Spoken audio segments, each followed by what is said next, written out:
Sir, I have clicked on the link. It is coming. Someone should let you in.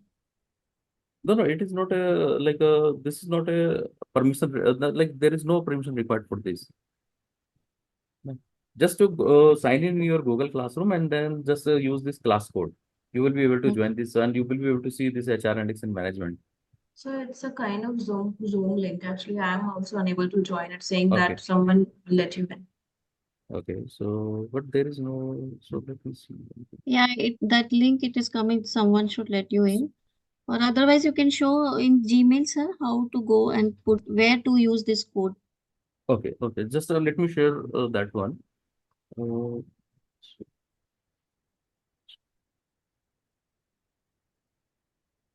See, in this case, just click on this Google Classroom, right? Google Classroom over internet, and then just sign in with your any Gmail account. And after that,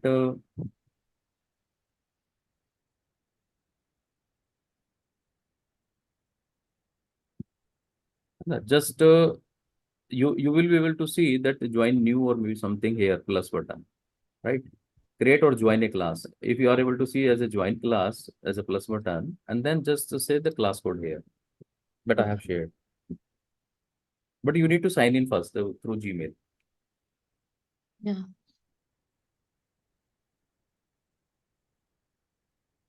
right?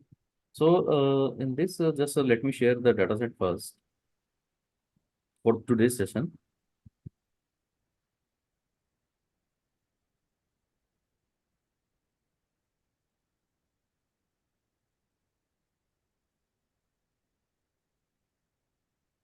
Yeah, I got it, sir. So this is a request for everyone. Please join that group. I'm going to share the dataset for practice today, and that we are going to work in this session.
Collection of the dataset. It might be one I have shared,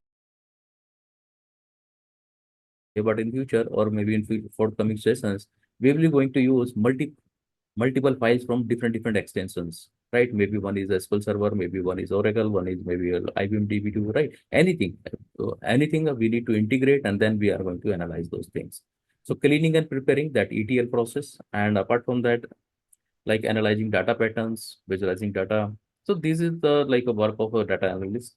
Apart from that, why we visualize the data set, right? Exploring the data and explaining the information.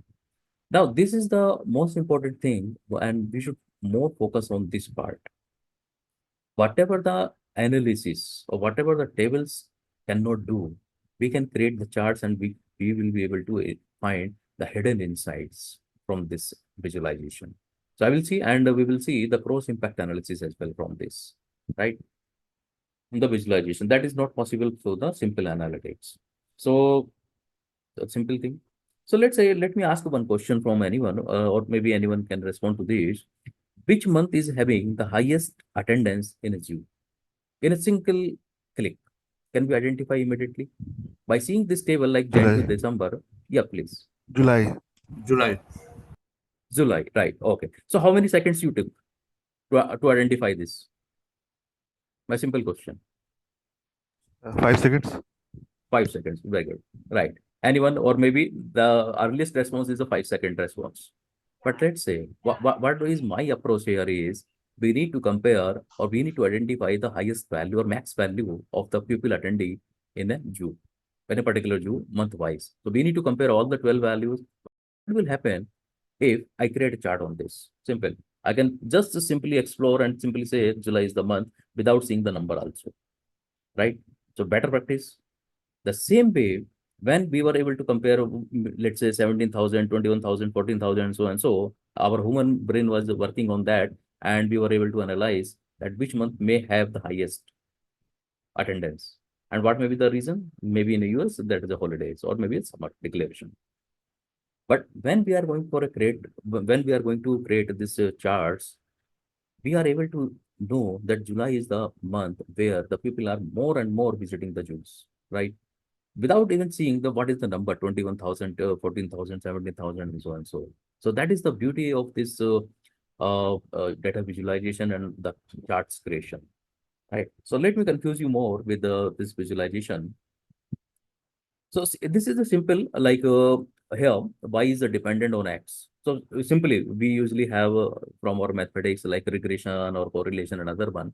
This is the same calculation from dependent variable y with the independent variable x, right? Simple one, average we can calculate with the mathematics or with the simple formula average, and standard deviation they have calculated. But let's say, let me give another example here.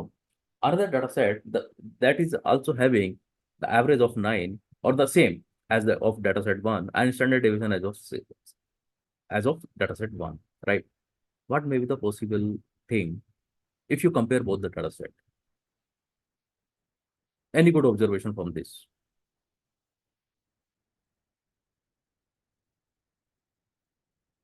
See, when we are going for calculation, like average is the same for both the data set. My standard deviation is Values are coming same. different. Okay, use a different. Okay, then see in this case, when we are going for calculation part, right? My calculations are coming same. That means, can I conclude that both the data sets are similar? No. No. No, What sir. may be the good logic? What may be the good logic then? Max and min is different, sir. Max and minimum. That's wonderful. Then, any pattern relationship in this? Linear relation, maybe like exponential relation, or maybe logarithmic, or maybe something in that case. They can belong to the same population. Same population. Okay. Similarity. Then, but if you find any pattern in this, let me go to that one. See, one is a linear one is not a linear one. Though the equation is coming same, though your regression equation and R square value is coming same, but the pattern, the relation between both the data sets is not same. So that is the beauty of this visualization. That's why we are more focusing on this Power BI and Tableau practices, right? Visualize first, then to make any inferences or to make any business decision based on the analytics, right? Another one, let me confuse you more with this. So this is a very simple one that what may be the possible factors or reasons that people are looking for the change in the jobs, right? Simple one. So someone are saying that like few people are focusing on salary and bonus. Few are focusing on the culture. Might not be that salary is just too much concern, but culture might be the good factor for them. Someone are looking for the location based constraint that I can go for this type of location, or maybe the some location type mindset they have. That another one who are looking for the flexible schedule, right? So you just give us or assign us task, so we will complete that one and forget about the like only 9 to 6 or 9 to 8, whatever it is working as. Give us a flexible schedule. So these are some factors that if we are visualizing, we can easily know that how the people are preferring while switching the job, right? Another one here is, let's say there are two type of data set, quantitative versus categorical. What is the meaning of this quantitative where we can apply the arithmetic operations, right? Like share prices and volume, where we can apply for arithmetic operations. We can go for average, maximum, minimum, standard deviation, variance, and other thing, right? But the other thing, like if you see the first three column, company, symbol, and industry, these are the categorical data set where we cannot apply that one, but we can classify that one, right? Maybe tech companies, let's say sales company, let's say advertisement companies, we can classify those, but we cannot make arithmetic operation on the categorical data set. So apart from that, yes, this is a like a stock index from 10 years, for 10 years, I can say, right? For 10 years value they have given. How many of you are thinking that there is a pattern in this? By seeing this data set, is there any pattern in given data set?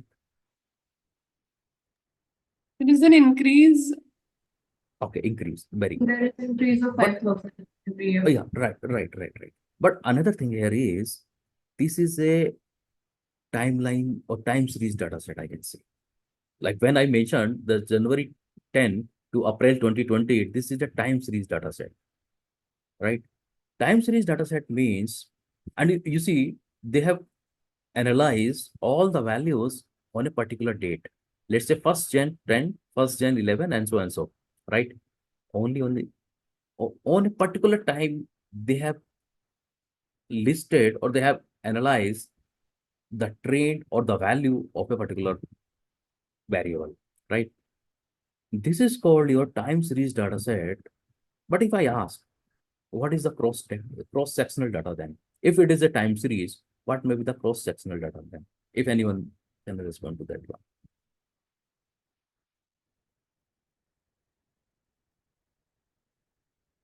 Particular time of a year, Right. means it's the 1st of Jan of every year. If we take its particular period cross-sectional, each and every cross-section of the particular year, then we can get that thing. Agree. But in this case,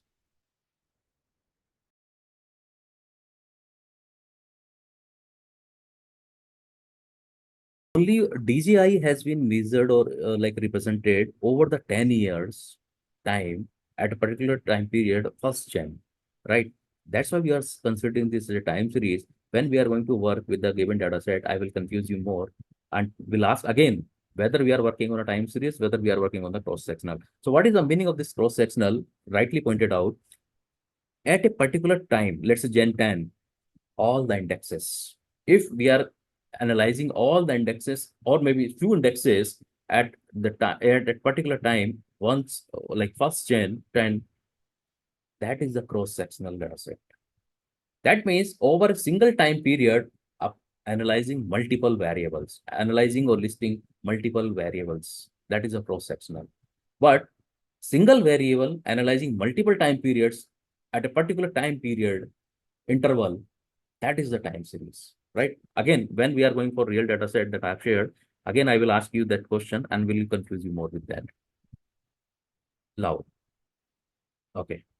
So we mean that when we Yes. talk about multiple variables, that would be a cross-sectional study at a single point of time. Yes, at a single point. This is very important. At a single point of time. Right. So in this, in this given graph, the first one, very interesting graph that multiple companies have listed their sales. Interesting thing. Anyone can point out what may be the reason that I should consider the first chart where the logos have been placed and they have mentioned their sales in billions. Very keen observation in this. Sir, here the 5 to 40 is there, okay, and Right. based on that, the logo size, based on the logo size, the data have been represented. This logo's top layer, which has been placed like Burger King, it's on the 10 and above just Right. 11.3, and like Right. the same here, MACD in the 40 in that manner. No, Show so, we can say. dude, that's fine. What is wrong in that? That is a good one. We can easily understand without mentioning that what is McDonald writing over the x-axis or maybe something. We can easily understand through the symbol only, or maybe the company logo itself. But not easy to compare and not easy to visualize. Visualization is not easy to find it out. Means Okay. MACD's both the top layer is on the 40, then we have to understand this on the basis of that. If 41 is not written, layman people can't understand the thing easily. Okay. Okay. Any other observation in this? The one mentioned with the brand logos, they are Hmm. more visible, attractive, Right. appealing. So it is easier to comprehend. It's more Right. Sir, catchy. it can be, sir, it is more comparable with other brands. Okay. Right. But what Sir, as left side is more cleansy. Right side is better to visualize. If we think that it's a multicolored, we are focusing on the brand logo, but Mhm. it is easier to understand the graph position through this bar chart in the Through right bar side. chart. Okay. So with the second chart, right? But the problem here is no one has identified, and few have. Afghanistan, sir, GDP So, Afghanistan, it is visible only. so Okay. company name as well as the value of sales in the first chart. Uh-huh. But one thing, have you identified or have you gone through this x-axis? What it is representing? Nothing in that case, right? See, on y-axis, okay, that sales in a billion, it is representing as y-axis in first chart. But what about the x-axis? What is the width of a logo? That is the considerable. That's why we should not create such type of charts, though it's eye catching, though it's a brand image, though we can even understand that what is a McDonald sales billion and another one. But if you see, as per the visualization rules, there is no x-axis. And what is the significance of the width of a logo on the x-axis? That is insignificant here, right? So that's why whenever we are going for any data visualization, don't make it a fancy. Just make whether it is making a sense or it is a significant in analysis or not. Right? My motivation here is to represent both the charts here is not to make a fancy charts, right? I will confuse you more with the fancy charts when the people or the companies or business magazines are what do you say, posting their fancy charts, but really they don't have any significant on that, right? So in this case, the second chart, bar chart, or sorry, this is not a bar chart, this is a column chart. Column chart is the right one, or maybe any other chart that is a significant, but that is representing the logo like this just to make a fancy. It is not going to work in this, right? Okay. So let me, yes, in this case, just quick observation in this. There are three locations. They have given the revenue comparisons: Hartford, Stamford, and Providence, right? What is your analysis by seeing just in a quick, like you are on the top position of your organization and some analytics professional are coming and they are just showing that a goal is like a dollar six, like 0.6 million, and the other one this is the chart of three locations: Hartford, Stamford, and Providence, and revenue is on y-axis. What is your interpretation in a quick glance of this?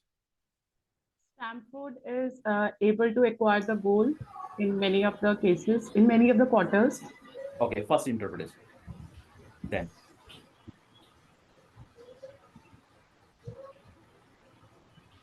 Sir, Stanford revenue is consistent. okay, second one is not a consistent, or maybe fluctuations are there. Last quarter, sir. Last Right, last quarter, right. Then Hartford revenue is falling down. falling down, right. How many seconds you took to analyze this? 8 to 10 seconds. 10 seconds. Okay, that's fine. But let's say, if I saw another chart here, now say, what is the condition of Hartford, what is the Providence, and what is the Stamford? Stamford, after a certain period or after the quarter one, it is on the right size, right? Or maybe achieving the goal, like I rightly pointed out, Stamford is meeting the goal or above the goal most of the time, most of the quarters, right? While Providence has made a significant improvements from a lower side to after the quarter three, it is going on the upper side, but still it is not able to achieve your goal, achieve the goals. But what about the Hartford? after quarter one, it has significantly reduced or maybe a decline in the revenue part from the hard fork. Something has happened to this hard fortification. How many seconds I took to analyze this? Right. So this is also important, that how you are presenting your analysis in terms of the board management reports or in terms of the business reports, right? So there is no drawback in the first clustered column chart representation, but how much time we are spending to analyze what the analytics means, or what the analysis data analyst or business analyst mean to say to the top management to make a business decision that something has happened to Hartford. That's why after quarter one, it is not even making, or even it is not making the revenue, though it is a slightly higher decline side. Something we need to really look at this location. What is happening? Stamford is fine. Providence is increasing, gradually increasing the revenue, but Hartford we need to consider that. So that's why, like, whenever you are going to visualize your analytics or your analysis reports, make sure you are making the best interpretation in a shortest time period, so that your top management can understand what exactly is happening, rather than just comparing the column size and another one and just to understand what is happening, right? Another one, let me confuse you more with this. This is another interesting example of this OEM and aftermarket sales for different regions. So let's say 12 regions somewhere in Keyland, right? And now the challenge here is my sales is decreasing, or my aftermarket sales is decreasing or increasing. What may be the potential reason for that? Or what may be the good observation from this chart? Simply, quick. Sales is decreasing. Sales is decreasing, right? But what is happening after aftermarket sales then? It is catching up. Okay. How many seconds it took to understand? But let's say if we want to compare our sales and aftermarket sales, can we divide this chart into two parts? Let's say what the case has given. See, they have come up with this stock, what you can say, stack column chart as well. But this is not even significant. We are not able to understand what exactly happening. See, sales is decreasing, as rightly pointed out, but after market sales is also increasing. But overall, the total revenue we are calculating here. But again, there is a confusion in this. Can we develop like this to understand what is happening about the sales and what is happening towards the aftermarket sales? Why my aftermarket sales is increasing? Because we are looking, in the case of this manufacturing sector, they are looking for the maintenance services after once it is sold or once it is a sale, right? That's why my aftermarket sales is increasing, and we need to. I will give you another example of this elevator company, right? Those who are working for the escalators and high-rise building lifts, right? Once they have installed the lift, and after that they are looking, more and more people or more and more societies are looking for the maintenance and services before the lift fails or escalator fails. So that is the same thing like with the manufacturing sector. Once the product is sold, they are looking for, or the people are looking for, or calling the company for maintenance and service more and more. So they need to work on that also. Right. Another one. So the previous slide that you were Yes. showing, it also tells us that the quality of the product is not that great, which is why the quality of post purchase maintenance is higher, because it's requiring a lot of repair and maintenance. So if the quality of the product is improved, the cost of maintenance or after sales would decrease, which would also increase the sales. So that is also something we can analyze from these two I graphs. agree. Absolutely agree with this This also. is why we are not using that line graphs that we have used earlier. Yes, we can go for this line graph, right? That will also point that what is happening as a trend line of all the 12 regions, right? Now, so let's say annual revenue. Okay, one thing, like whenever we are going to create a chart, either in Excel or either Power BI or Tableau, what we are usually selecting as a default options, right? As per the location in the given column and as per the value in the given column, second column or third column, right? But what is happening from this chart, we are able to understand that Dallas is having the annual revenue highest, right? As whatever the value, whichever the value, but Dallas is on the higher side, Laredo on the second one. But let's say if we are going for this sorted one, can we analyze immediately which one is the first one, which one is the last one in terms of the revenue? So sometimes we usually get the values listed or represented in the charts like as it is, as we have written in a column format. But sometimes there is an option in Power BI and Tableau to sort it, ascending, descending, or whatever, or maybe some specific value. We can sort and then we can represent in our report. So that will give more sense than to understand which one or is having the Dallas. So when I am going to discuss this I load and cognition load in the coming session, I will also discuss how to reduce this I load and cognition load when you are analyzing and when you are representing a report towards the top management side. Now, see one thing in this very, very confusing chart. Making it fancy and with the different color is good, but what the analyst has done in this chart, they have listed 6 parameters in the given chart. And not only the 6, they have given per hour bill as well or per hour charges, as well as number of years at a company, like how many years they are working with this company, right? Along with that, they have mentioned their job designation as well as their degrees, academic degrees, right? Now it is too confusing to understand the X value. X is blue. Blue is a senior consultant, that is a PhD, then gray one, then. So it is very, very like a lengthy process to understand what is the meaning of this X, what is the gray X, what is the blue X, what is the orange X, right? So never create such charts to represent too many attributes in a single charts, right? It is not making any significant analysis, though it is a fancy chart, right? We can understand that we have listed a more and more parameters. We are comparing the like a degree as well. We are comparing the designation as well. We are comparing the number of years and the charge per hour also in this. But that is not making any great sense in terms of the analytics. So what we can do, we can have like 3 charts or 3 attributes together. Maybe first is a designation wise, second one maybe your what you can say, your degree wise, maybe the third one maybe number of years, right? So not to represent multiple attributes in a single charts, just to make fancy or complicated. So let me confuse you more. See, like this. Now we are like what you can say, we are making the 3D charts, right? Unnecessarily. Why unnecessary? What is the meaning of this, or what is the sense of this 3D chart when we are not even able to compare which one is having the highest value? So let's say after us, what is that? Yeah, billable hours by the consultant, right?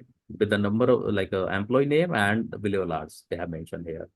But what is the fun that if like Aswita, then Bill, then Abrui and Larry. So we are not making any sense in this. Though it is a fancy chart looking very interesting from far that, okay, there is 3D and something is interesting, but not really. Can we do it like this? We can easily understand which one is having the highest charge per hour and which one is the lowest one. Simple one, right? So not to make a 3D chart always, just to make a fancy one, right? Another one, very interesting. This might be the last chart of the slide, then we will directly go to the hands-on. See, what is your observation? Let me give the brief, what is the case about this. This is the ice volume representation for 40 years, right? From 79 to 2020, the analyst has represented ice volume of Arctic Sea in a radar chart. What is your interpretation from this? It looks very, very interesting and fancy when you publish, but what is your interpretation and how much time or how much seconds you took to understand this?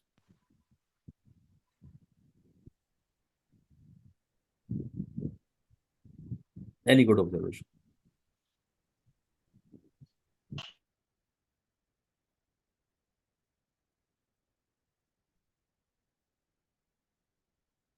Month of April, it is the most. The month of So, sorry, April is the most. Sir. Okay. For all the years?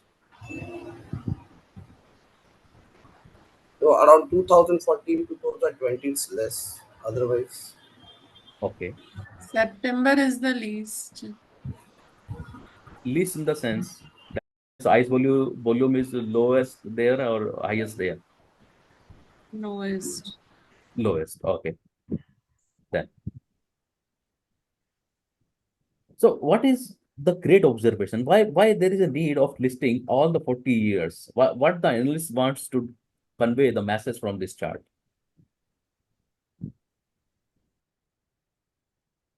Global so warming. Important for climate change and everything. Yeah, climate change. But what is the inference from this chart? Agree. over the time period, how it is reacting, sir. Over the time. Okay. Or how it is melting the Yes. overall volume. But what It is is Yes. your inference? decreasing from 79 to 2020. Agree. But how much? In which year it was higher? In which year it was lower? Because there are some peaks as well, right? Some peaks in this. So my humble submission here is when the analysts have created this fancy radar chart for all the 40 years just to represent the ice volume of Arctic Sea, it looks great, but it is not making any sense in terms of the business decisions or in terms of the climatic change decisions. So what maybe the another option here is like this. Can we understand now what is happening with the ice volume? See what the second analyst has done. They have created a Vox and Whisker chart, and that X is representing the mean value, while the dash in between of the box is representing the median value of the ice volume. More inferences are given in the second chart than the first one. Though first one is a very colorful chart, is a like fancy one, but the second one is just a Vox and Whisker chart, is a black color, but having the more sense that what exactly is happening with the ice volume and why the climate or environmentalist should make a concern that what is happening over the 40 years. Right? Agree? So my humble submission here is not to make the fancy charts, make the charts in such a way so that anyone or any business policy maker or any business decision maker can understand what the message you want to convey. Maybe you will be there to say your statement may not be allowed for a board meeting, right? So make sure whenever you are making any chart or any analysis, the message or message should be clear. What is your interpretations from this? So simple one. My last chart from this slide. This is the unemployment rate of 1948 to 2020. Agree in the US. Simple one. Simple line chart is a line time series data set I can say because they are measuring all the unemployment rate in the July month of the particular year from 1948 to 2020, more than 72 years, right? Unemployment rate. Towards the 2020, that there is a high peak due to the COVID-19, right? Due to COVID-19, most people became unemployment. That is showing from that is represented from this chart. Any one who is supporting my statement, the created time series chart representing unemployment rate in US is the correct one. Anyone who is supporting my statement, that is the correct graph.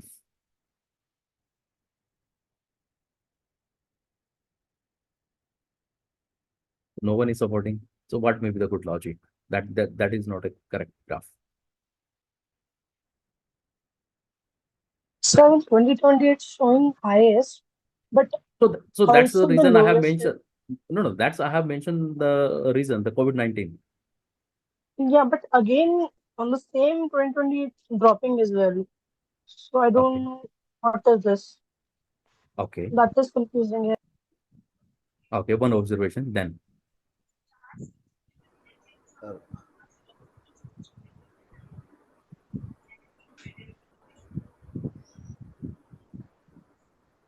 What may be the why I have a doubt on this chart. The analyst has done a wonderful job and come up with a lot of analysis from 48 to 2020 and representing unemployment rate. But still, I have as a business decision maker, I have a doubt in this chart. So because it is not complete. Okay, not complete. Agree. What in which sense? Because in July, the line is high at the Right. peak point, but it is not completed. It does not give a point where it is ending. Okay, but see, time is not ending, right? So they have considered only July 2020 as a point of time. So after that, it might have increase or decrease. So that they have not covered in this chart. Yes. Sir, from Right. July 2011, it is steep downward, sir, and suddenly, due to the COVID, it is rising high unemployment. So this may be the cause that because of the COVID, it has risen only. So when we talk about the unemployment rate, like in 1948, 51, there will be a particular percentage of it, or that ways we are not able to see in this. Right. That's the answer, right? That I was looking that anyone who can point out the data is incomplete in that way because the population size is not mentioned, out of which the unemployment rate has been represented here. That's why I was mentioning, and I have a doubt that data is not complete and the chart is not even complete, though the picture is not clear. What is the exactly unemployment rate here in US? Why I'm saying this and why I agree with this statement, the percentage of population, either the same population is getting unemployment or either corresponding population is also increasing in that case, right? That is not sure about this chart. So that's why don't create such charts that is not giving the full essence of the analytics to the audience, right? So why this is wrong or why this is incomplete? Because we are not sure what may be the population size. Either the same population is becoming unemployment every time, or either population is gradually increasing or increasing higher rate than the employment rate. We are not clear about this. Okay, so come back to this and open this Excel file that I have shared. Let me open also.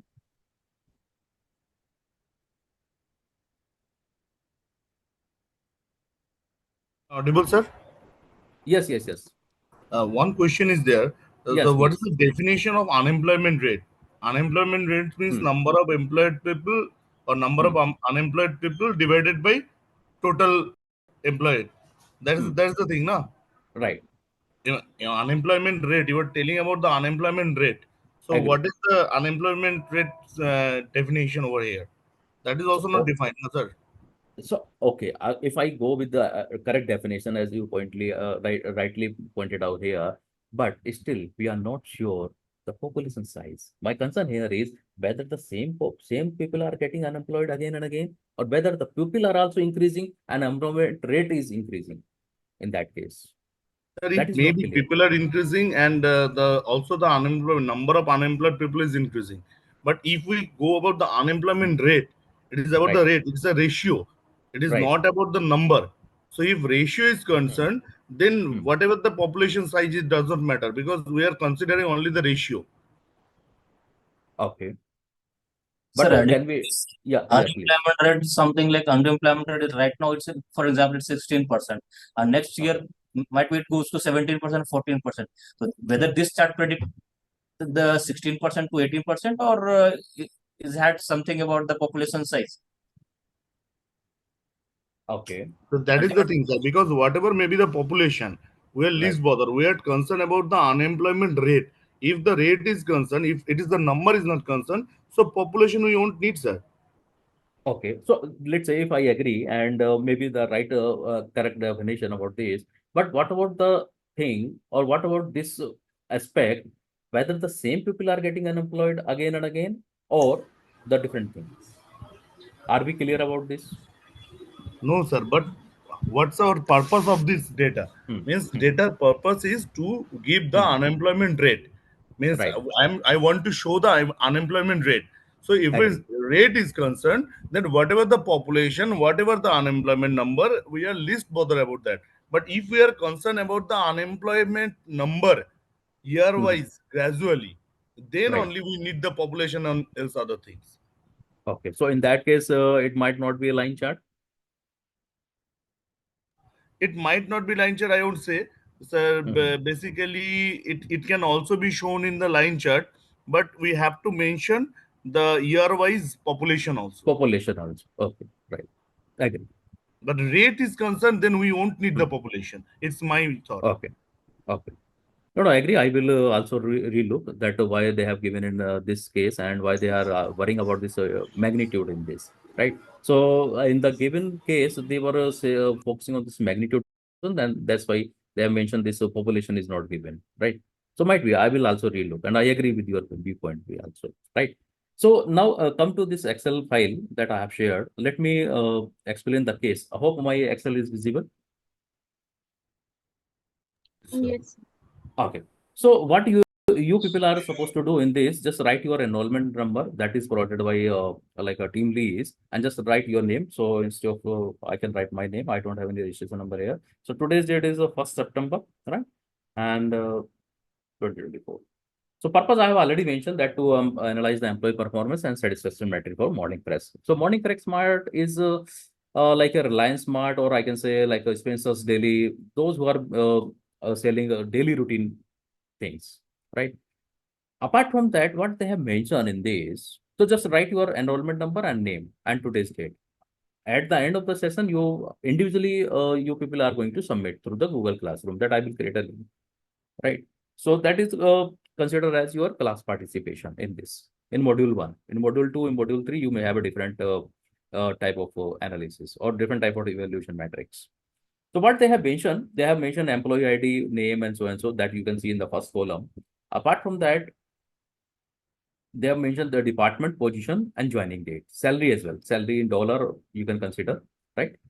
Yearly salary, annual salary they have mentioned here, right? In dollars. And more than 200 employees data set they have given. Now, the first thing they are asking us to calculate years of experience. How to calculate the years of experience? Based on the joining date only and based on the today's date, if they are working. So they have not mentioned that anyone who has left. So I will show you some data set also in coming sessions where the people have switched the job as well, and they are not a part of the organization as of now, right? But in this given data set, they have not mentioned any reason that the people are switching or people who are left left the organization, right? There is no such case. So how to calculate the years of experience? Let me write first one. So before equals to, so there are some formulas that I will give you time to time. So first, like years of experience. That means there is a formula in Excel, date difference. Date diff. This is the formula here. Years of experience, right? Now it is asking the two parameters to pass. First one is your joining date, and the second one here is your today's date. Current date, I can say, right? So first date is my joining date of any employee. The second one here is it is asking today's. So there is another function in Excel, today, right? Now we need to say year. That's it. Right? My first formula to calculate years of experience of a particular employee, date difference.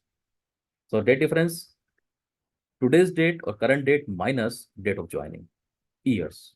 If I click enter, see number of years is coming like this. Can I drag like this? If I drag, it can calculate for all the 200 employees. Simple. I can make it as a center point, right? So we have calculated this simple one. Anything to repeat? Simple formula, date difference. Now they are making a business rule, or they have a business rule in the given case that date of bonus can be given after 4 years of the joining. My first bonus, right? We need to calculate when a particular employee is eligible for a next bonus. So they are mentioning that at 4 years, after 4 years of joining, employee is eligible for a bonus. So let's say how to calculate the bonus here. Equals to, there is another formula, E-date. E-date. What it is returning? It is returning any due date either before or either after of a specific date. So what is my specific date here? After 4 years, right? When the employee is able to complete 4 years, the employee is eligible to get a bonus, right? So how to calculate this one? Date of joining, like this. Now it is asking the number of months, right? 48. Number of months. So what is that? 48. So 12 multiplied by 4 years. If I click on enter, see, 1st Jan 2024, the employee was eligible to get a bonus. But let's say if I drag it, like this, simple. If I drag it, so let me remove this one. Let's say what is happening here. I have calculated all the dates when the employee is becoming for a bonus. Now, my second condition here is, let me highlight those employees who are eligible to get a bonus on January 2025. That's the coming month, right? So that we can make a list. We can get an approval from the top management, and we can process all the formalities. So let me highlight those employees only, those who are becoming eligible for a bonus on January 2025, right? My first one. So let's say just selecting these, right? Selecting all the data set in this, and then click for this conditional formatting, right? Just say equals to, like highlight the cells equals to, that is the date 2025. That's it. Right? You can change the color as well here, like green color or maybe red color, right? Simple. So by this method, we have identified few employees, those who are becoming eligible to get a bonus on June 2025. Agree? Anything to repeat before I make it more So we complicated? can do it through sorting also. Sorting. Sorting. Right. Agree. Right. We can select the 1125 and those data will be only shown in this chart. Right. in this Agree. list. So multiple methods, multiple way to give the answer. Agree. Now you have you have mentioned this sorting, right? I will show you the issues with the sorting also, right? But before that, let me cover or let me ask another business rule. So this way we have identified those employees, those who are eligible, who are going to become eligible for a bonus that we have highlighted, right? Now if I click, I'm interested. So before I ask another question, I need an employee list whose, listen carefully, whose projects completed number more than 5, productivity more than 60%, satisfaction rate more than 50%, and feedback score more than 3.5. I need the employee list, those who are meeting such criteria, so that I can deploy these employee for a next project call, right? That I will say, I will suggest how to select those employee. But before that, you have mentioned something about this sorting, right? So let me cover that one, and let me show you the issues with the sorting, right? So let's say I'm just selecting all the complete data set here. What it has been suggested, like going for this home and sorting. Simple one. Let's say my first call here is with the sorting, let's say department wise, right? I can add the second one, let's say position wise also, right? Designation, I can say. Third one, let's say salary. Salary in case of reverse, highest to lowest. Simple one. I have applied the 3 criteria. My employee should be shortlisted based on the department, based on the position, that means the designation. And the third one here is salary highest to lowest. Simple one. But now another thing here is, if I click on OK, my Excel is working perfectly, no doubt at all, right? See, my department coming from A to Z alphabetical order, right? My positions are coming alphabetically, right? My salary is coming the highest, like this one, highest salary $71,000 yearly, right? And so and so. My Excel is working perfectly, but let's say Okay, I need to select that one. What is the problem here is, let me confuse you more.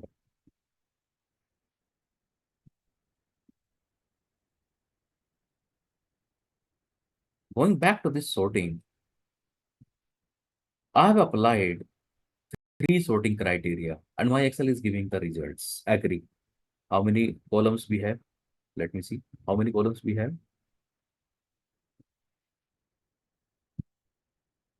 14 columns. Nearly 14 columns we have in this given data set.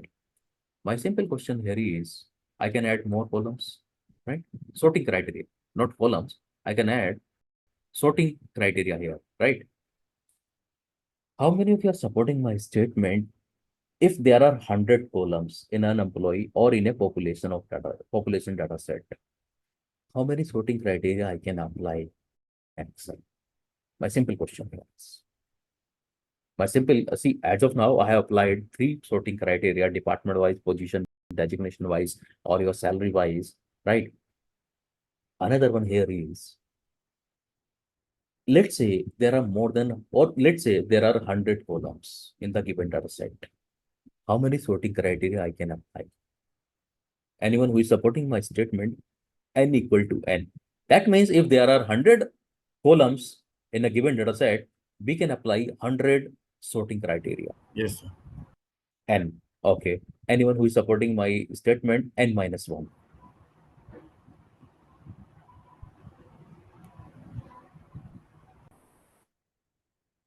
No one is supporting n minus 1. Okay. N minus 2.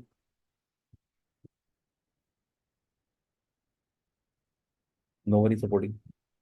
N factorial, n combinatorial, n permuted, like NCN, NPN. No one is supporting. Yes, sir. NPN I am supporting, sir. We can do the NPN. permutation. Yes, sir. Okay. Okay. One thing, one support. What about the others? No support for an no n. NY2, only 50 if there are 100 columns.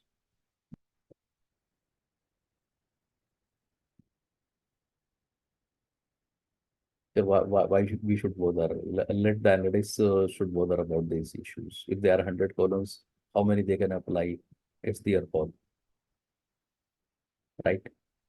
So any good observation in this, like why I was saying that there is a limitation of Excel, that if there are 100 columns, how many we can apply as a sorting criteria?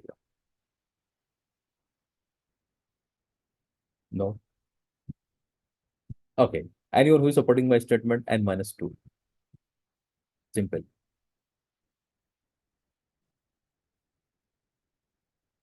No one. N. Only one support I got.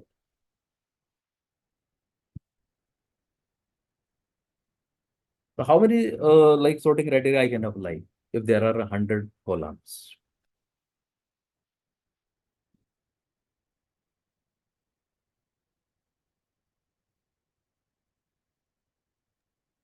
Around 60, so. Around 60. What may be the good logic? So because it will be a too long data and it will be really difficult to sort each and every column.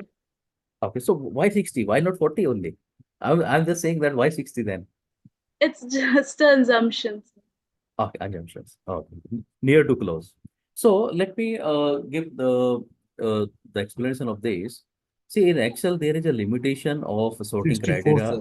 sir. 64. 64, Right. sir. 64. Right. So beyond 64, you cannot sort it in a single query. Right. So you can click up to 64 times like this, and then it will fail. If you want to Yes. sort it with more criteria, then you need to go for programming, or maybe you need to run a second business query for that, right? Okay, so that is the limitation of this. And let me go back to this, and let's say my data set is sorted in the order of the employee ID, right? Smallest to largest. Now coming back to this, now you mentioned the filtering button, right? We can filter it, right? Okay, so that one also see. Now, what was my business query? I need to search, or I need to deploy only those employee who are having satisfaction rate, who have from a greater than a threshold value, productivity rate, or what you can say, other scores, feedback score as well, and what you can say, your project completed, number of project completed greater than 5. So how to do this one and how we can resolve this issue? Let's say I'm just clicking on this and clicking on this. Another one here is filter button, right? Simple. But what is my first condition here? The project completed should be more than 5. So I'm clicking here more than 5. Simple one. But what is the fun in this? Either I can go to this one, or either I can directly approach. Let me remove this filter button from here. Or I can directly approach this conditional formatting. So let's say, what is my first condition? Project complete must be greater than, let's say, let me select that one. Must be greater than 5 or equal to 5, right? So what is my first condition here? Let's say equals to 5. That's it. It is highlighting all the employees, those who have completed at least 5 projects. So can I make a filter by color, right? Instead of searching from here and clicking on this, what is the project number in terms of the filter, I'm just making use of the conditional formatting and going filter by color. See, all the employees who have completed project more than 5 are on my screen now. Right now, what is my second condition? Thing, sir. So yes, more please. than completed, more than 5 projects are Okay, not let there, me. na? So only 5 is showing. Okay, I agree. So let me change that business condition here.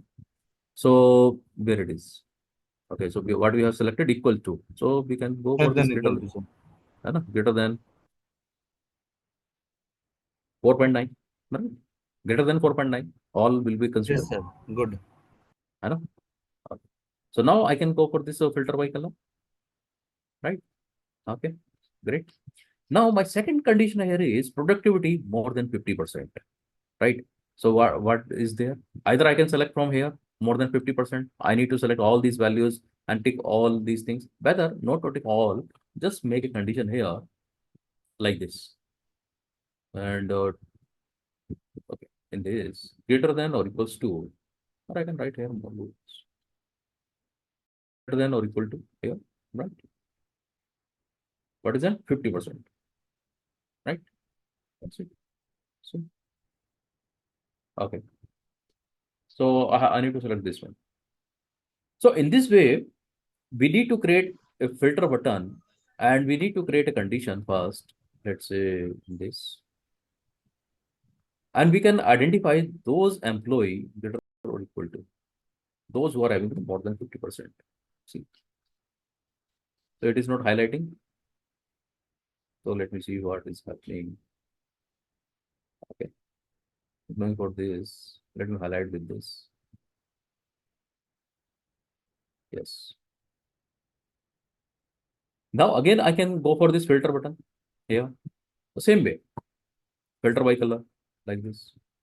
So it is reducing the list of employee among all the available employees. The same way. So I can identify that one also. So let's say in a quick manner, satisfaction rate, let's say.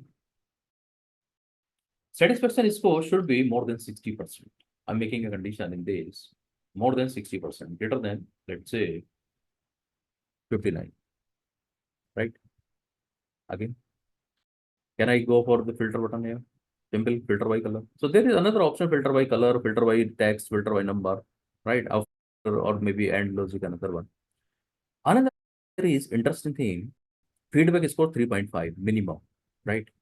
Now we are able to identify those people who are going to be selected for a particular project. What is that?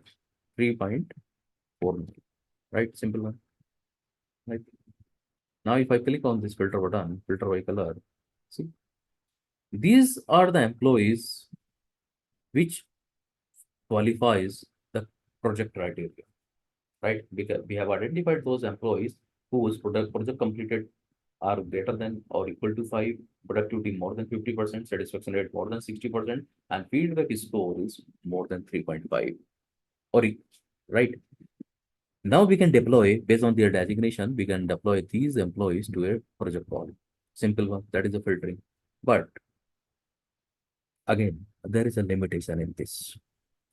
Why I should repeat this process for all these things? We should be there should be an automated system for this, right? We cannot use like there are n number of criteria. We cannot go for n number of the conditional formatting and n number of the formatting, right? So what I will do, I will remove these things and let me remove the conditional also. Let me remove all the filters also. So that is one way that how we have identified the number of people who are eligible for a project goal from the organization, right? And apart from that, let's say, let me remove the filter button also.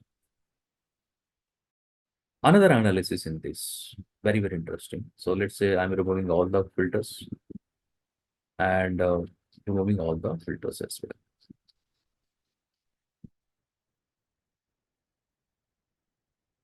Right, simple one.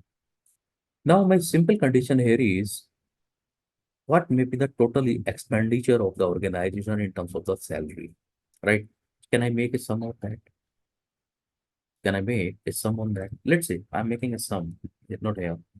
I'm making a sum here of the salaries, sum of salaries. Can I select all these or auto sum I can use? Simple one, right? What I'm using a simple or auto sum function and making a summary on the salary side. What is the total expenditure of the organization in terms of the salary? Let's say total salary, right? Simple one. I've mentioned. We highlight this one. This is the final. Let me give the filter or like format also in this format cell. Currency in terms of no decimal and thousands. And symbol maybe a dollar or maybe something. You can select that one, right? That case. Okay, symbol maybe. So we can select as well here or single.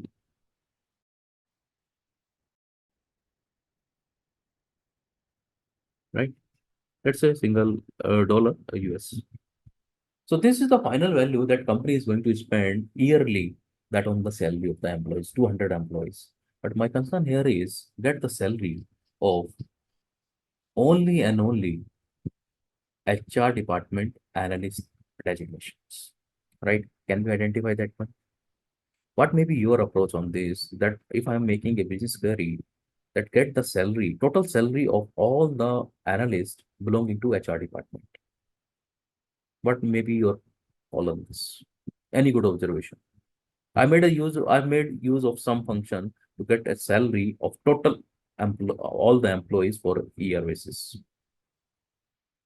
So we Right? can use a pivot table. Okay, pivot table. Wonderful. Wonderful. Any other good observation in this? But in case of this pivot table, department HR and position analyst, okay, salary will be calculated. If we want to calculate for other designation also, it will be calculated. Yes, wonderful. Then any other good observation? Yes. So also we can do it same with the same filtration method, sir. Filtration method. Okay, let me do it. Okay. One observation is a pivot table that we will see, but again, I will show you the issues with the pivot table also, right? Simple thing, but too complicated. Let's say I'm just selecting this one, including the final total also. As suggested that filtering button. Let me go for this one, filter button, right? I have enabled the filter button here. What is my first call? My department should be HR, right? And job designation should be analyst, right? Analyst. I have selected that one. Now, we have a 4 analysts belonging to HR department, but where is my salary? Total salary. It is not coming here. I'm looking for the total salary the organization is spending on the analyst. No, why I should use the sum again? I have used the sum, right?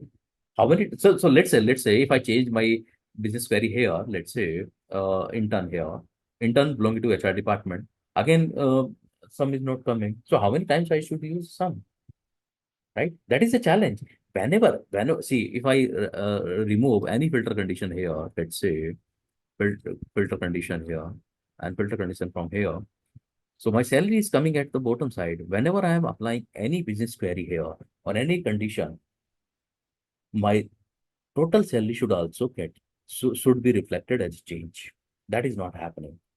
That is a problem in the filtering button. So pivot table is the answer, but another one here is how to resolve this issue when you apply any condition. Let's say joint salary or joint total of salaries employee of analyst from HR as well as IT department. Now you make a sum. I will change the business query again and again to make a number of the interpretation. But how many times I should use sum to make a to reflect the new sum or to reflect the change in the final sum, right? So that is a problem here. That's why the pivot table is one of the best option. I agree. I will see that one also. But before that, let me cover another aspect of this. As rightly mentioned, that filter button, how to make use of this.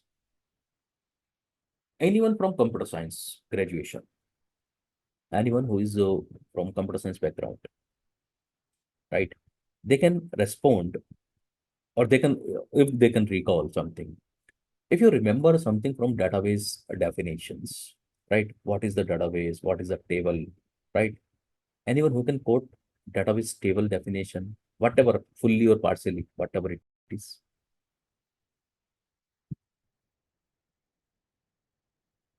What is the database table? If you recall something, partially or fully.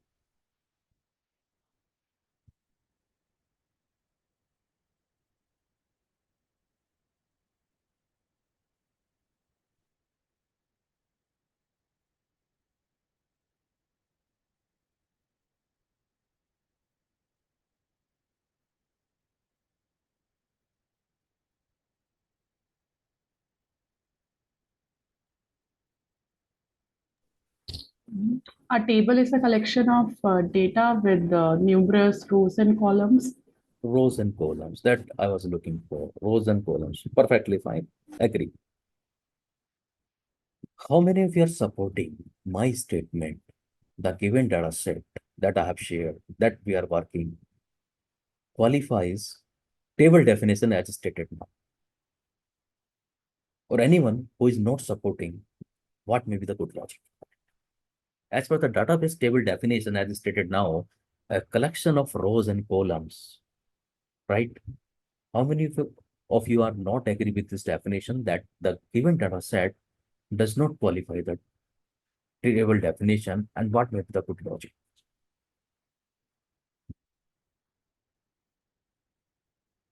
We have 14 columns, more than 200 rows.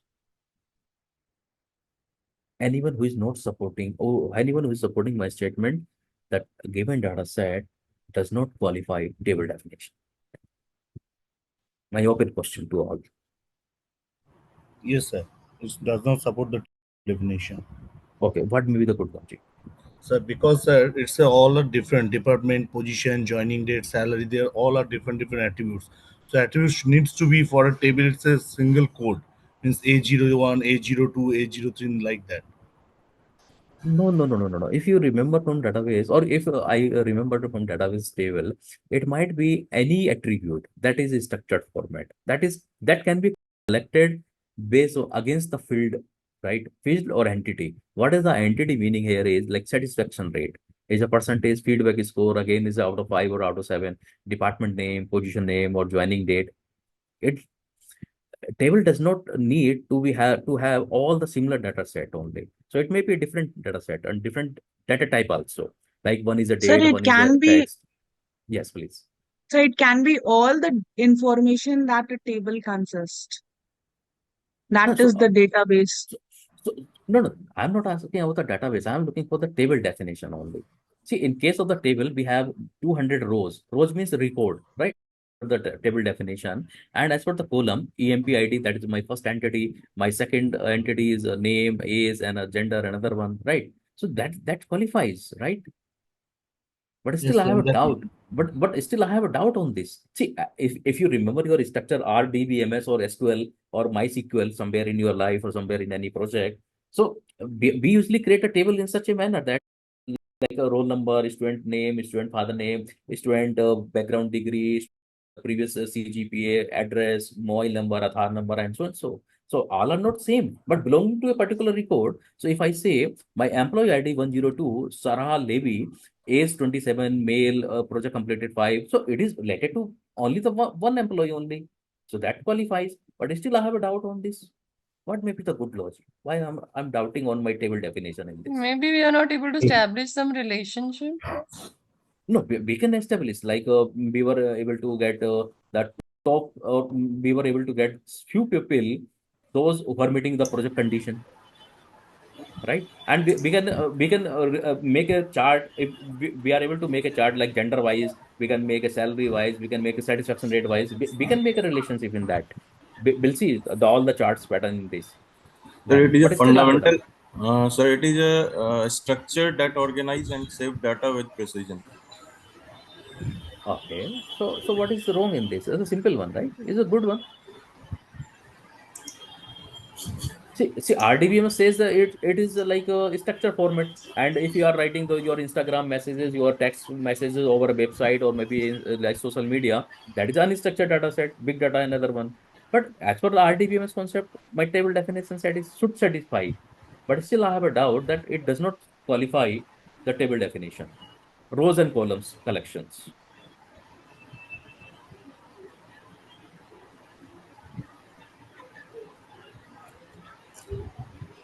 Now, let's say if I click somewhere here, let's say I'm just highlighting this cell.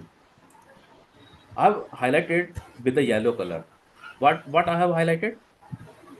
Cell. Cell.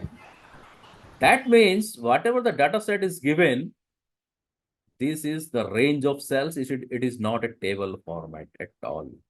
See, whatever I have given you as a data set in Excel, that is called range of cells, right? It does not qualify your table definition first, though it seems that is qualifying my rows and column definition of a table in the database, but it does not. Be very careful about this. Then let me remove the filter button first. Let's say filter button I am removing from the table, right? From the given data set. Now, let me convert this into a tabular format first. I've selected this, right? I've selected this one, the complete data set. Now, if you click on the insert over the ribbon, there are two options as suggested pivot table. We'll see later. But before that, I need to convert it into a table format. That means the given data set was in a tabular format. It was a range of cells from A1 to N201. That is the range of cells if you select all these things. But now if I convert this into tabular format, my table has headers. Obviously, yes, my first row says EMPID name, and so that is the header of my table. I don't need to create again. So I'm just clicking on this and click on this, the complete range A1 to N201. If I click on OK, my data set has been converted into a tabular format now. The same data set is converted into tabular format. How to identify? You just click on any particular cell now. There will be another option, table design, over the ribbon. Earlier it was not there. Now the new enabled or new functionality has been enabled in your Excel table design. Can I check the duplicate values? If there is by mistake, if there is any by mistake, there is another option. If you click on this table design, there is another option, remove duplicates. Just click on this wherever you can think maybe a duplication in the EMPID, maybe by mistake or something. It will identify no duplicate value found. Good luck, right? That we have removed. The alternate color, it is coming automatically. I have not made any color combination in this. Alternate rows color, that is called banded rows. What is the advantage? Enhancing the readability, right? Enhancing the readability if you are scrolling up or scrolling right side. Now, another one here is what we were facing the issues. Let me remove this total cell also, right? That we have calculated manually by using the sum function. I have removed that one. Now, what is the challenge? Let me click here. Salary. I'm just clicking on this salary somewhere. Now, clicking on this table design, there is another function, total row. So not only the banded rows, there is another option, banded columns as well, alternate column. right? So it's our choice, or we can make use of the unbended rows and bended columns as well. So it's our choice how we are going to represent. Now there is another option, total row function. If I click on this, see, total row function has enabled at the end of this, right? At the end of the table, it is identifying when your table is going to be end. And now, if I make use of this total row, all the columns, let's count. What is the year of experience? I don't need that one. Salary, I am looking for that, the sum, right? Sum, by default, it is showing as a drop down all the functionality enabled for your table. What is the advantage to convert the range of cells into table? You cannot delete the data set. You cannot change even a single data set once you have converted to table format. So whenever you are working on a confidential or salary data in any organization, make sure a range of cells can be converted or easily modified, but table cannot be modified easily, because once it is in a function, once the table is used in a function, it cannot be modified easily by anyone. Sometimes we have a doubt that whether there is a change in data set, by mistake, a typo error, another one, convert the data set into a table of column first, right? Now, sum function I have used here. And another one here is, let's say, what is that? Total, right? Now, interesting thing, what is my call? Analyst belonging to HR department, what may be the goods, what may be the salary for that? Let's say HR department I have selected. See, filter button is coming by default. I have not selected the filter button. When I converted the cells into table of format, my filter button is coming automatically, right? Now, if I click on this HR, see, and now what is my second criteria?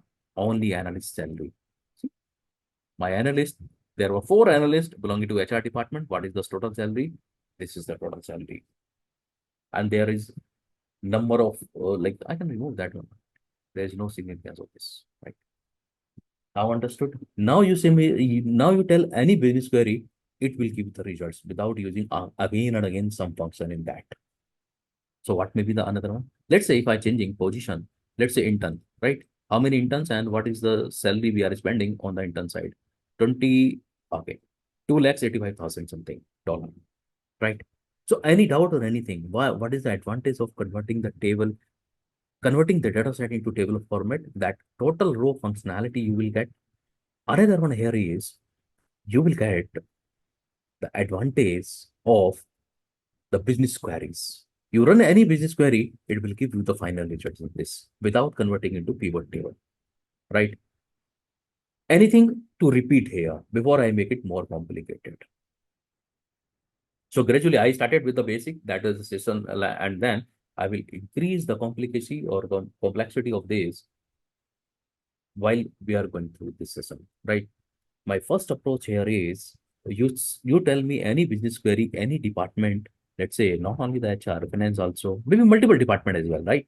There are 3 intern belonging to finance. Not only the intern, I can consider all the intern from multiple segments, multiple departments. See, it will give you the answer without using some function again and again. That was the challenge when we were working on the range of cells, right? My first summation. Now, let's say I'm representing this data set in front of my top management. So can you just Agree. repeat that total function? I was not Okay. able to. Yes. So what happened? Just click on somewhere in the salary or somewhere in the table. So your table design will be activated or enabled over that ribbon. Just click on this table design. There is a function total row. Just click on that one. Right. So, and after that, once you have clicked on this, just come to the last row that was like it will identify the last entered value into a table and will give a total in the next blank row, and just use a sum function here. Maybe average, maybe count, maybe max, minimum, whatever you can use. Right. Let's say maximum of intern, maybe average of all the interns salary, right? Of multiple department. Simple. So that is a total row functionality. But again, there is a challenge. Again, there is a challenge. What is the challenge here? I'm representing this value or this table analysis to my top management in a board meeting. And my board says on different people, let's say there are 10 people sitting in the board meeting, right? And they are changing their business query again and again. Every time I'm going back here to change this one, to change this one, or maybe to select from here, feedback is so and so and so and so. How many times I should go and change this filter condition? That is very, very unprofessional way, right? That is very, very unprofessional way. In front of a board management or board meeting, what I'm doing, I'm doing like a childish work, just selecting this like a more than 5 years of experience and so and let's say analyst or whatever it is, right?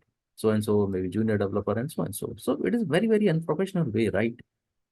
What I should do, I should make it automated system. You tell me any business query, my system will give you the results, right? Whenever we are representing in front of a top management, make sure most of the things are getting automated, right? Now, how to make this as automated and how to avoid this tick, tick, tick options, right? I don't like this tick, tick, tick option. Every time I need to go and tick, tick, tick, tick, tick. Very, very unprofessional practice, right? So what I can do? Now, there is another option. Just tick somewhere in this. There is another option, right? In case of this table design, there is another option, insert slicers, right? Just tick on anywhere in the table and just click on this table design over the ribbon. There is another option, insert slicer. Slicers are nothing but the virtual filters. I will not use the filter button in the table format. I will create the virtual filter outside of the table.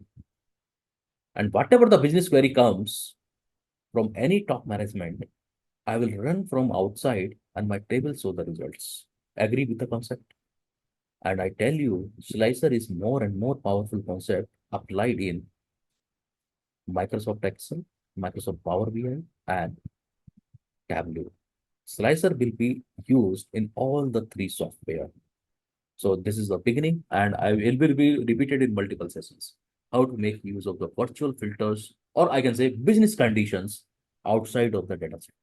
So how, if you click on this, it will identify by default the field name in the given table, right? It will identify all the fields name that is available in your given table. You need to select, let's say, what is my first call, department wise, position wise, and year of experience as well.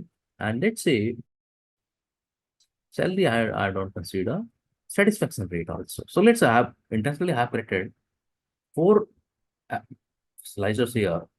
See, my system is generating the slicers for me. What is that? Virtual filters. In Power BI, it will be used to create the business query buttons. You just hit a button and your job is done, right? Here I am creating slicers like this, right? So What this is the how use? dashboards are being created.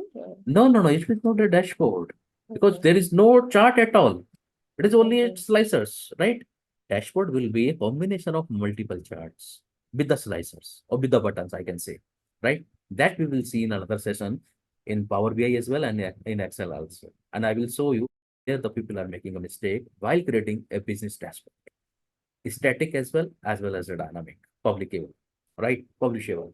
Now, another thing here is you can select, let's say, what is my business query here? Let's say a little bit zoom. What is my business query here? Let's say IT department, how many interns we are working? How many interns? See, I'm running my all the filter buttons or all the business queries outside of my data set. And I can select multiple also. You see, by using the control button in my keyboard, I am using this one. Multiple selection, multiple filter condition, virtual filters.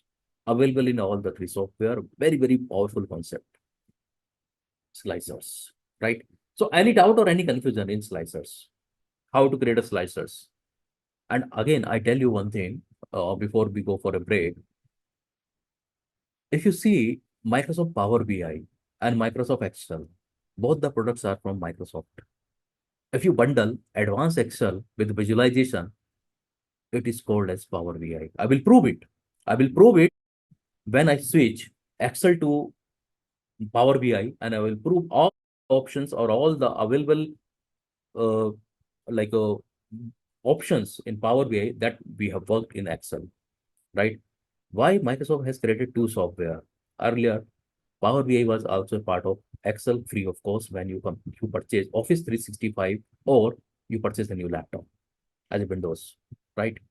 But now Microsoft understood the power of visualization integrated with the Excel, and they have come up with the commercial version of Microsoft Power BI, right? But I will prove it when I jump directly Excel to Power BI with all the options that both are integrated things.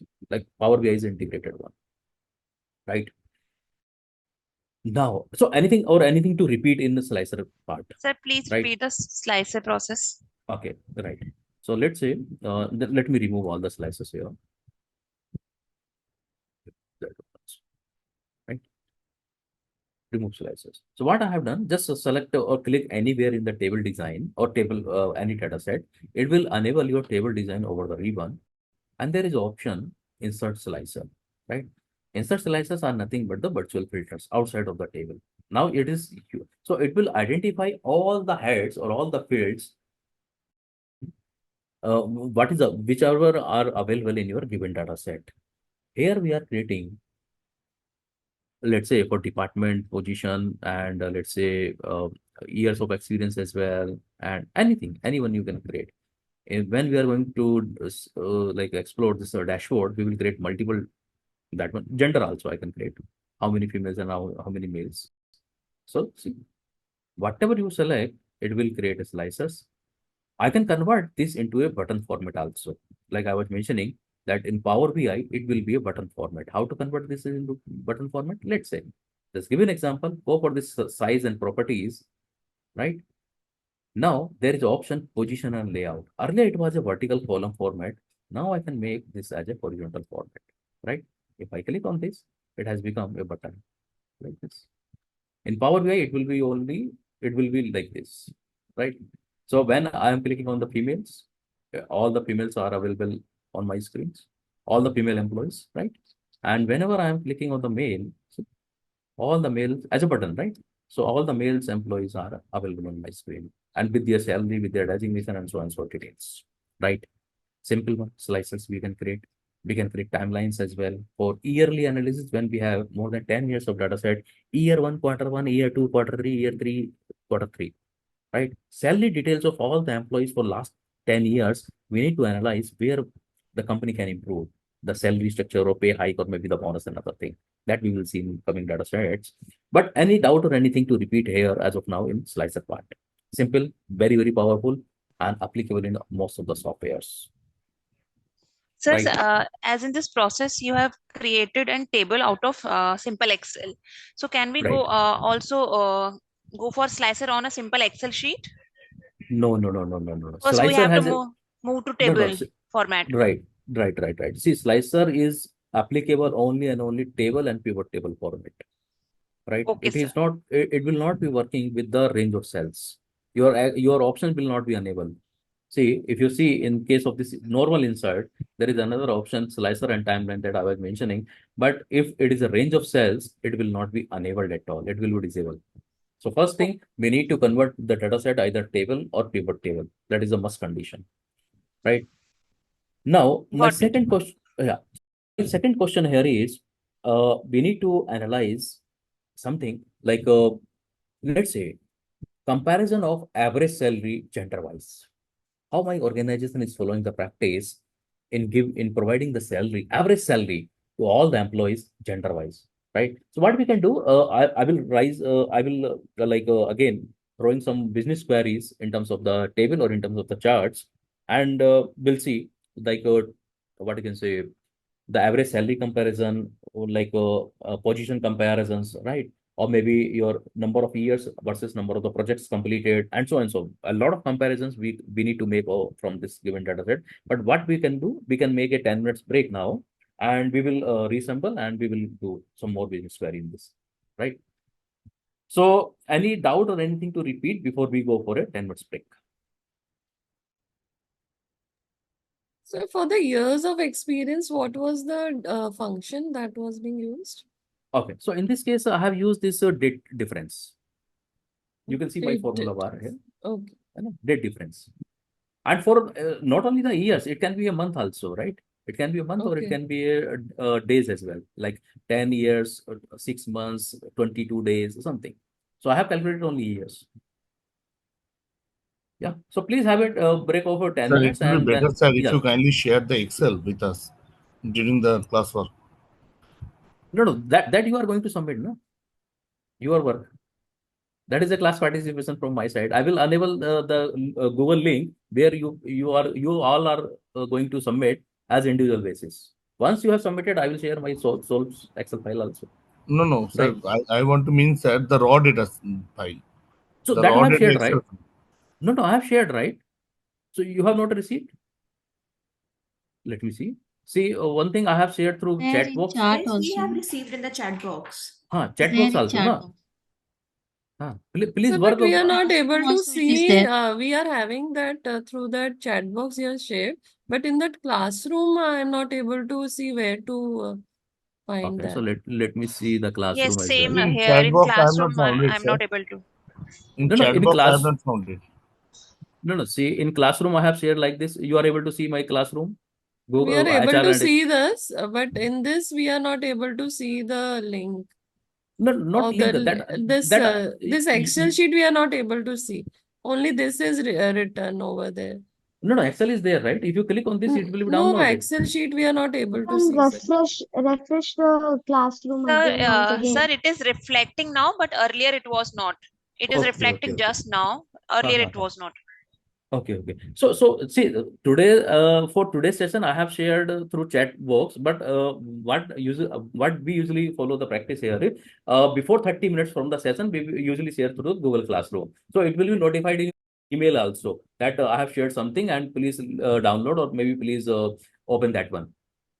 So that's why I was insisting that please join this Google Classroom. 31 have joined. That's great. So few people are still left. So by next week and onwards, I will share through Google Classroom before 30 minutes, and it will be notified through Google through your email also, through your alerts also, right?